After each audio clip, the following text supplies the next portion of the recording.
जब महराज मलिक किसी को गाली निकालेगा तो आगे से भी वो गाली निकालेगा, वो दोनों बराबर जुर्मदार हैं। जैसे कि महराज मलिक जो है वो जहनी तौर जहनी बीमार है, तो मैं तो थूकता हूं ऐसे लीडरों पे।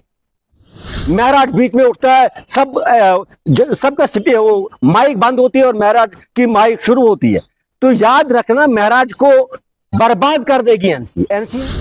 जब परसों तक फारूक साहब चोर थे महराज के मुताबिक, एनसी चोर थी, आज कहां से वो सराफ हो गए? आज डोडा के लोगों की बात क्या की उसने, ये आप मुझे बताइए।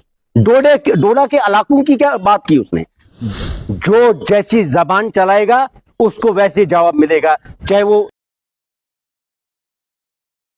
मैंने 4 महीने पहले बोला था कि असेंबली में डंडे चलने वाले, तो आज देख रहे हैं आप बदकिस्मती है जम्मू कश्मीर के लोगों की। जो 50 से ज्यादा एमएलए जो जीत के गए हैं, चाहे वो किसी भी पार्टी के हों, बीजेपी के हों, एनसी के हों, पीडीपी के हों या महराज मलिक हों, आप अंदाजा लगाए कि जिस घर के लिए लोग मौका देते हैं इंसान को पहुंचने के लिए, जहां लोगों के फैसले होते हैं, अल्लाह के बाद एक नजर होती है असेंबली पे या पार्लियामेंट पे, तो उधर से लोगों के हित की बात होती है, लोगों के अच्छे कामों के लिए सोचा जाता है, लेकिन वो नहीं चल रहा है। 6 महीने सिर्फ गुंडागर्दी चल रही है, जैसे कि मोहाली है उधर, वैसा हाल है असेंबली का। तो इससे बदकिस्मती क्या हो सकती है? मां बहन की गालियां निकाली जा रही है असेंबली में। तो मैं तो थूकता हूं ऐसे लीडरों पे, इनको सबक लेना चाहिए। तो जो हमारे सीनियर मोस्ट लीडर जो इस दुनिया में नहीं है, चाहे मदन लाल शर्मा जी हो, ऐसे ऐसे बहुत हस्तियां थी जिन्होंने जम्मू कश्मीर की असेंबली, या फारूक साहब हैं, अली मोहम्मद सागर साहब हैं, हमारे जो पुराने नाज साहब थे, या अब्दुल मजीद वानी, जो भी बड़े बड़े लीडर थे, अगर इनको पता नहीं चलता नशा की हालत में, इनको वो वीडियो देखनी चाहिए असेंबली में कि लोगों के फैसले कैसे होते थे। जहां की आग लग रही है जम्मू कश्मीर में, बेरोजगारी से, राशन जो महंगा हो रहा है, पेट्रोल जो महंगा हो रहा है, इस पे कोई बात नहीं कर रहे हैं। और बदकिस्मती ये भी है कि एनसी सरकार के एमएलए प्रोटेस्ट में बैठे हुए हैं। इससे बड़ी शर्मनाक वाकयात क्या हो सकते हैं जम्मू कश्मीर के अंदर?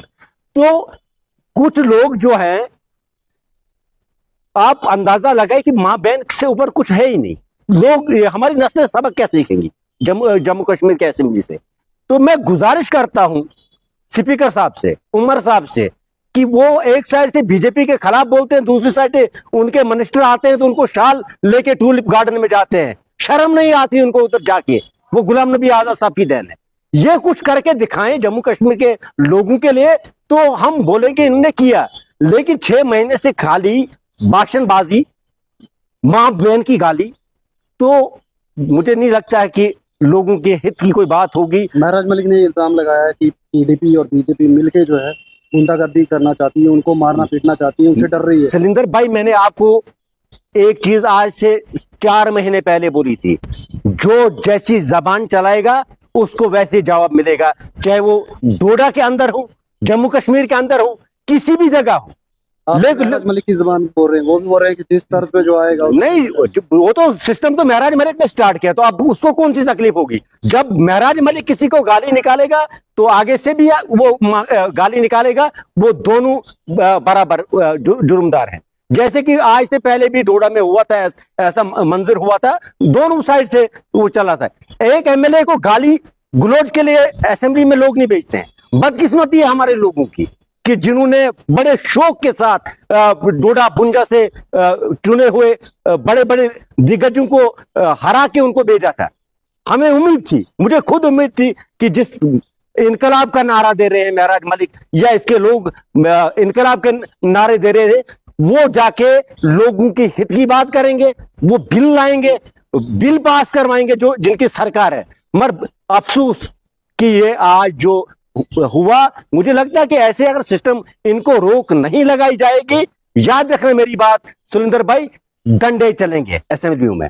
अगर एक और कंट्रोवर्शियल बात उन्होंने कही कि जितने भी जो है बीजेपी के लीडर हैं, वो सभी जो है रात को मार खाते हैं बीवियों से और दिन को यहाँ पे। देखो सुरेंद्र भाई, शायद कि आपने कहीं ऑन कैमरा देखा जम्मू कश्मीर के किसी भी विधायक को, बीजेपी या एनसी कोई भी किसी को मार पड़ते हुए देखी है?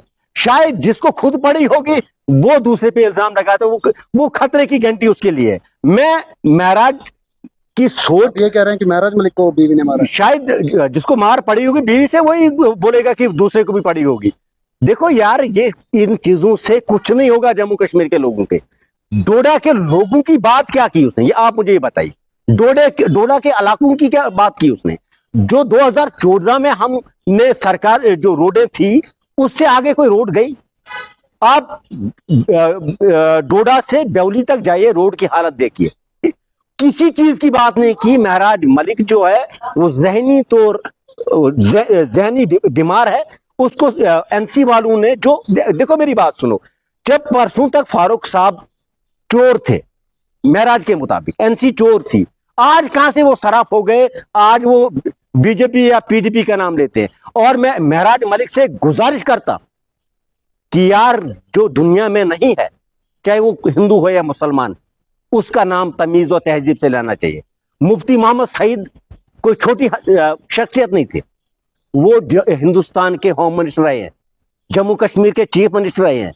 जो उन्होंने काम किए हैं, जो हमारे आरटी लगे थे टीचर, आज वो उनके घर चलते हैं, वो उनकी देन थी। तो यार, ऐसी भाषा इस्तेमाल करना कि वो दलाल था, वो ऐसा था, माफी मांगनी चाहिए महराज मलिक को। उन्होंने उसके संदर्भ में बताया कि जो जिंदा इंसान होता है उसकी तो तारीफ होती नहीं, मरने के बाद कहते हैं वाह वाह। नहीं, क्यों नहीं तारीफ? नहीं, हिस्ट्री को आप मिटा नहीं कह रहे हैं सकते। कि जिंदे अब लोगों की सुनो मेरी बात सुनो, जिंदा है। बीजेपी के लोग, कोई भी लीडर हो, आज तक गुलाम नबी आजाद साहब के खिलाफ उन्होंने बोला कहीं? जो चीजें उन्होंने की है वो तो मिट नहीं सकती, वो तो ग्राउंड पे मौजूद है। महराज भी ऐसे काम करे, हम चाहते हैं कि वो काम करे हमारे लोगों के लिए, लेकिन ये बदतमीजी। टैक्स बंद हो गया तो यार, टैक्स से क्या होगा? आपका पेट भर जाएगा टैक्स से? गरीब ड्राइवर वहां से चल रहे, गरीब को राशन नहीं मिल रहा है, गरीब को स्मार्ट मीटर लगाया जा रहा है।